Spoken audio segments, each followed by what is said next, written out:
Hello, today's video is about raising low estrogen levels. So I made videos in the past about estrogen dominance, about low progesterone, and many other topics regarding hormonal balance, but I never talked about low estrogen. And the truth is, so many women suffer from this problem as well. It's probably just as common as estrogen dominance. So I think it's time to talk about it in a video. In my life, I've been on both sides. I had estrogen dominance at the beginning of my healing journey, and then I had low estrogen towards the end of my journey. So I've been at both places. At the time I had low estrogen levels, I was exercising a lot. I was probably over exercising. I was also fasting regularly every single week, and I had also been taking DIM and estrogen supplements for a few months, and those are estrogen metabolism regulating supplements that reduce your excess estrogen, but if you are kind of on the low side, they can really make things worse. And that's when I realized that things were not going well at all. All of these things that I was doing around that time are known to reduce estrogen levels, and when I started suspecting that my strange symptoms were something to do with estrogen levels, I checked my levels on day 10 of my cycle, which is around 4 days from the ovulation, so estrogen should be pretty high already, and my levels were at menopausal levels. This was a little over a year ago. At the time, my hair was falling out like crazy, and it's a very common side effect of DIM supplements, by the way.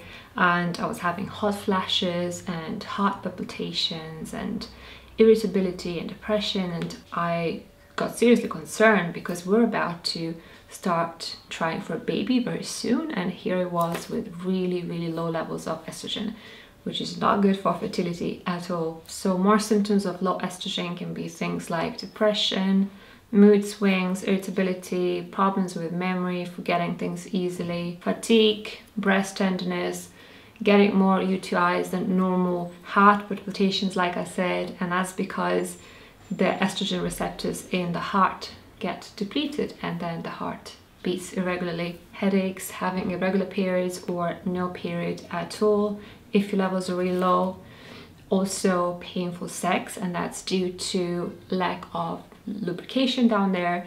Also dry nails, skin, hair, everything, all over your body would just feel really dry. Low estrogen can be caused by a lot of different things, and the first thing that I see so often, and I'm guilty of that myself, is over-exercising or overtraining.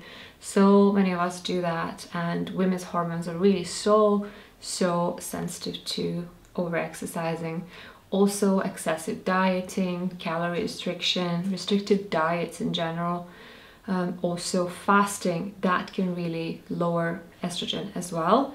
Inflammation and excessive stress can be another reason for low estrogen levels. Also all kinds of supplements that reduce your estrogen levels and improve the estrogen metabolism in your body. So things like DIM, calcium D-glucarate, Estrogen, the one I was taking, these can really lower estrogen levels as well. So if you are kind of medium or on the lower side, you really need to be careful with those.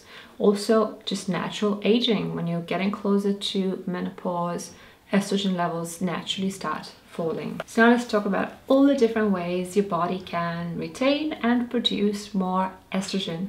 The first thing to mention, of course, is the diet, and that can be really helpful.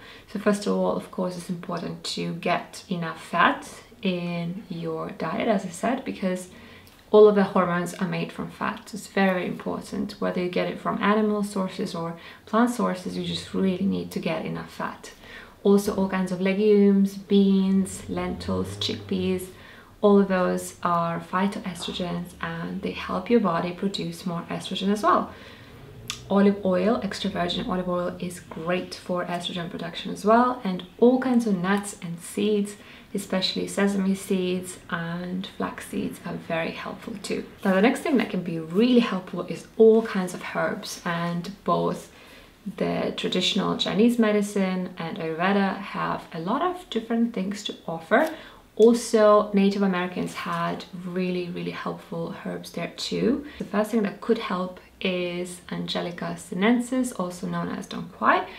and that is really like the ultimate female tonic. So good for all kinds of female hormonal problems, female health problems, and it can really help raise low estrogen levels as well. Another helpful herb that can be made as a tea is red clover, and that is quite a famous and very helpful herb for menopausal women, but it can help women of all kinds of ages when they have low estrogen. Another really cool herb is black cohosh, and this one comes from Native Americans. This herb works by increasing the production of a hormone called follicle stimulating hormone, the FSH, and that hormone basically makes your body produce more estrogen, so it can be very, very helpful. Shatavari is the Ayurvedic alternative with a very similar way of working through the follicle stimulating hormone as well, and that Shatavari is the most helpful herb for me, to be honest.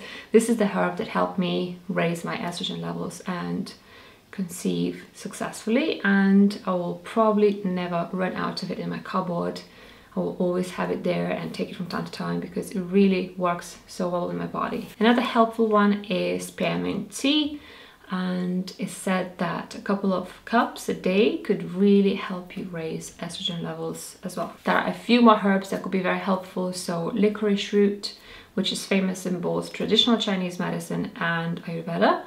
Also ginkgo biloba, ginseng, which are both traditional Chinese medicine, miracles, they're really helpful too. Damiana, which is known as a female tonic that helps them feel more pleasure and have more libido, can also help raise estrogen levels. And of course the fennel seeds. I love those personally. I love the taste, so I often make tea from them, and they are phytoestrogens, so they can really help increase those estrogen levels as well. So these are all the herbs that could help, and there's just one more thing I wanted to mention, and that's a mineral called boron. Boron is known to help raise estrogen levels in menopausal women. It's not clear what it would do to those who are still menstruating, but of course it's definitely something to keep in mind and perhaps to experiment with if your estrogen levels are low. So these are all the tips I wanted to share in today's video, and for me, I managed to raise estrogen levels successfully just by stopping to exercise so much, so really scaling down on my exercise routine and giving myself enough rest, relaxing as much as I could, stopping all kinds of fasting and just really eating a lot, all kinds of foods, and not limiting myself in any way. And of course taking that herb Shatavari. Those really helped me normalize my estrogen levels and stop my hair loss and just feel normal again. When my estrogen levels were low, my uterine lining was actually too thin for successful conception, which, as you can imagine, was quite a worry for me. But after focusing on these things I mentioned, I not only felt better, but also my uterine lining became thick enough, and now I'm happily pregnant, almost 5 months pregnant. So there's definitely light at the end of a dark tunnel if your estrogen levels are low. So thanks so much for watching my video, and I'll see you in my next one. Bye.